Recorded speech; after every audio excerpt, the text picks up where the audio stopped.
샬롬. 3월 18일 수요일에 말씀 함께 나누기 원합니다. 본문은 요한복음 15장 18절에서 24절에 있는 말씀입니다. 요한복음 15장 18절에서 24절에 있는 말씀, 제목은 세상이 너를 미워하며. 참 뉴스를 틀면 나오는 내용들이 아무개 교회에서 코로나 환자, 확진 환자가 이만큼 나왔다, 이렇게 나왔다, 이렇게 나왔다. 참 이런 현실 속에서 예배에 대한 기존에 있는 교회가 예배를 드리는 것에 대한 상당한 부담감을 안고 지금 예배를 드리게 되는 상황 가운데 처해 있습니다. 드리자니 많은 시선들이 의식할 수밖에 없고, 이런 상황 가운데서도 예배를 드려야 되는가? 너희는 뭐 특별하게 왜 그러냐라고 얘기하는 사람도 있을 것이고, 그 가운데서도 예배를 고수하고 지키는 교회와 목회자들도 있습니다. 저는 누구를 탓하고 싶지 않습니다. 중요한 것은 이 벌어지는 세상의 현상 가운데 교회에 대해서 참 우호적이지 않다는 사실이죠. 온갖 미움과 박해가 쏟아지고 있다는 것이죠. 오늘 본문은 예수님께서 떠나가신 후에 제자들이 받을 그 미움과 박해에 대해서 말씀하시며 위로와 동시에 그 사명을 붙들고 나아갈 것을 격려하고 있는 내용입니다. 세상이 제자들을 미워하는 것, 왜냐?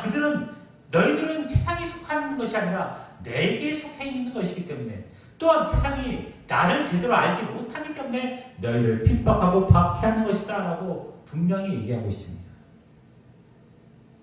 그리고 그들에게 얘기합니다.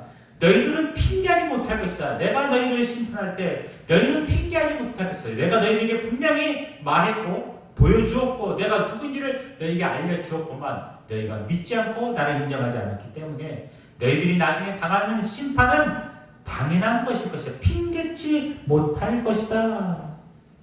믿음의 백성들을 향한 박해에 대한 경고, 그 이유에 대해서 그들에게 선포하면서 오늘 우린 믿음의 백성들은 그 상황 가운데 어떻게 할 것인가? 세상이 너를 미워하면 우리는 그 상황 가운데서 어떻게 그 사명을 감당해 나갈 것인가에 대한 답을 찾기 원합니다. 22절에 있는 말씀 제가 읽도록 하겠습니다.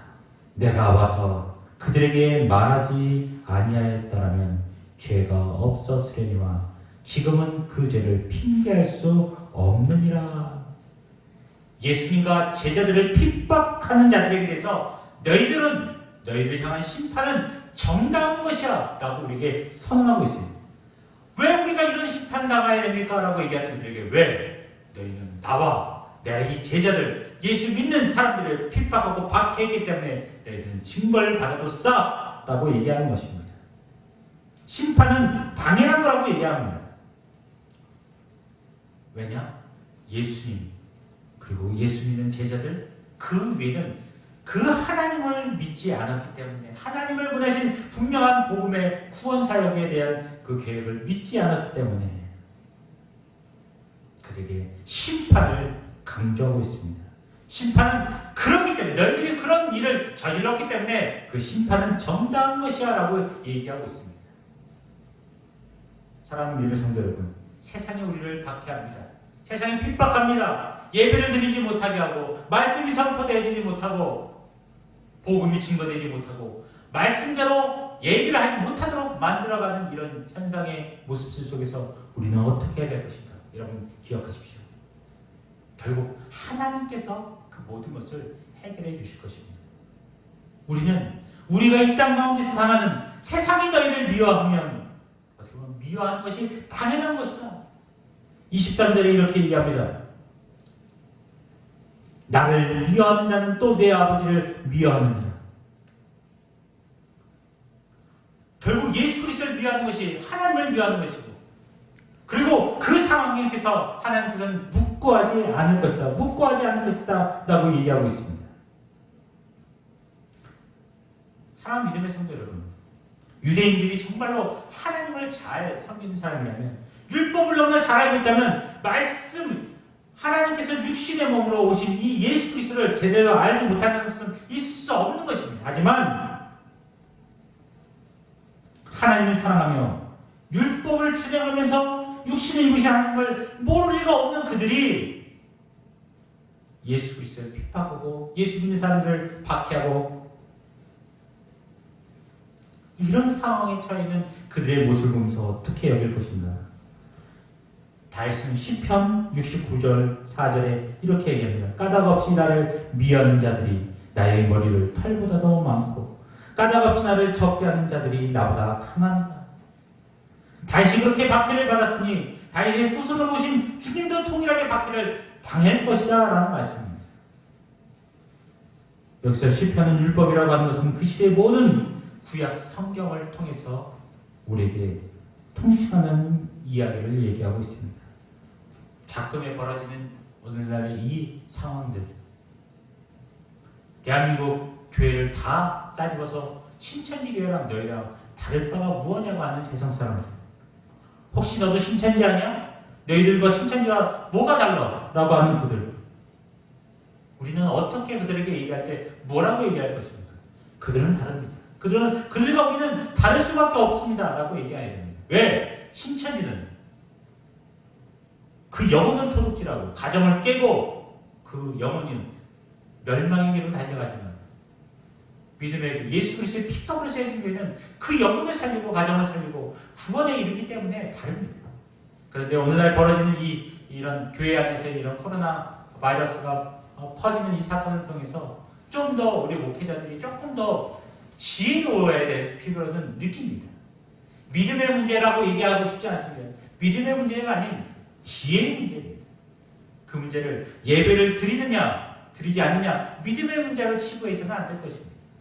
지혜롭게 그것을 어떻게 헤쳐나갈 것인가에 대한 문제.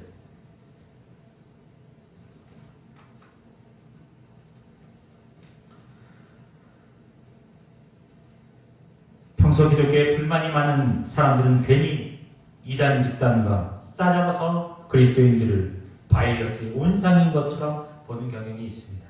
억울한 감정이 앞서기도 하지만 오늘만의 일이 아니에요. 그것이 세상의 온갖 고난과 핍박을 받았던 우리 주님도 이렇게 얘기하고 있습니다. 18절, 19절 제가 읽겠습니다. 들어보십시오. 세상이 너희를 미워하면 너희보다 먼저 나를 미워한 줄을 알라. 너희가 세상에 속하였으면 세상이 자기 것을 사랑할 것이나 너희는 세상에 속한 자가 아니오. 도리어 내가 너희를 세상에서 택하였기 때문에 세상이 너희를 미워하느니라 라고 얘기하고 있습니다. 그런 일은, 세상이 우리를 미워하는 일이 오늘 내일 일이 아닙니다. 예수님 때도 그랬고 그 초대교회 성도들도 마찬가지입니다. 예수님뿐만 아니라 1세기의 그리스도인들, 기독교의 선배들, 초대교회 성도들은 정말 우리보다 너무 더 큰 박해를 당했습니다. 로마 황제를 숭상하지 않는 그들에게 얘기합니다. 더 이상 예수 그리스도를 믿는 것을 부인하고 로마 황제에게 숭상에 절하라 라고 얘기합니다. 세워진 황제의 동상 앞에 절하면 네 목숨을 살려주겠다. 그런데 그걸 애써 거부하고 감옥에 갇힙니다. 아버지, 엄마, 자녀들. 그들의 눈에 볼 땐, 로마인들의 볼 땐, 그들의 볼 땐 전체가 사로잡혀서 이제는 극창에 처해지는 상황에 있습니다. 근데 그 가족은 미동도 하지 않습니다. 그 점에서 로마 시민들이 더 놀랐다는 것입니다. 차용장에 끌려가는 아버지를 보면서 눈물을 흘리는 어머니, 그리고 어머니가 맵시의 눈앞에서 찢겨져 있는 그 사지에 죽어가는 현장 가운데서도 자녀들도 울부짖으며 미동치 않고 그리스도에 대한 믿음을 포기하지 않았다는 사실입니다.